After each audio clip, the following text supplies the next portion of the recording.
భోజనము పానము చేయు ద్రాక్షారసమును పుచ్చుకొని తన్ను ఏం చేసుకోకొనకూడదని ఉద్దేశించాడట.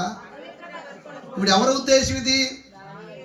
దేవుడు ధర్మశాస్త్రం ద్వారా ఆయన ఉద్దేశాన్ని చెప్పేశాడు. చెప్పబడిన సంగతులు ఎప్పుడో గతించిన సంగతులు, అంటే ఆయన చెప్పేసి వదిలేసిన సంగతి ఇది.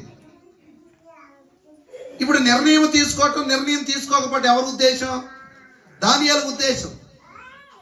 ఏమని ఉద్దేశించాడంట? రాజు తినేటువంటి భోజనం విషయంలో మేము రాజీ పడకూడదు, వారు పానము చేసేటువంటి ద్రాక్ష రసాన్ని మేము స్వీకరించకూడదు అని చెప్పేసి దానియేలు హృదయంలో ఏం పుట్టిందట?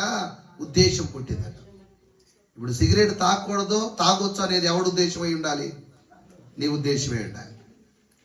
సారా తాగొచ్చో తాగకూడదు అనేది నీ ఉద్దేశమే. బూతులు మాట్లాడొచ్చో మాట్లాడకూడదో నీ ఉద్దేశమే కదా. ఇతరులను కూర్చి దురాలోచన చేయటం ఎవరి ఉద్దేశం? నీ ఉద్దేశమే. ఇతరులకు కీడు చేయటం, మేలు చేయటం ఎవరి ఉద్దేశం? నీ ఉద్దేశమే. నేనంటాను ప్రియమైన బిడ్డలారా, డ్రగ్స్ అనే వ్యసనమో లేదా సారా అనే వ్యసనమో లోకములో చాలా భయంకరమైనటువంటి దురలవాట్లు, పేకాట దురలవాట్లు, కోడి పందాల దురలవాట్లు, ఆ దురలవాట్లు, ఈ దురలవాట్లు మానేయటమైనా మానకుండా ఉండటమైన ఎవడి స్వేచ్ఛ? దేవుడు మానవునికి ఇచ్చినటువంటి స్వేచ్ఛ.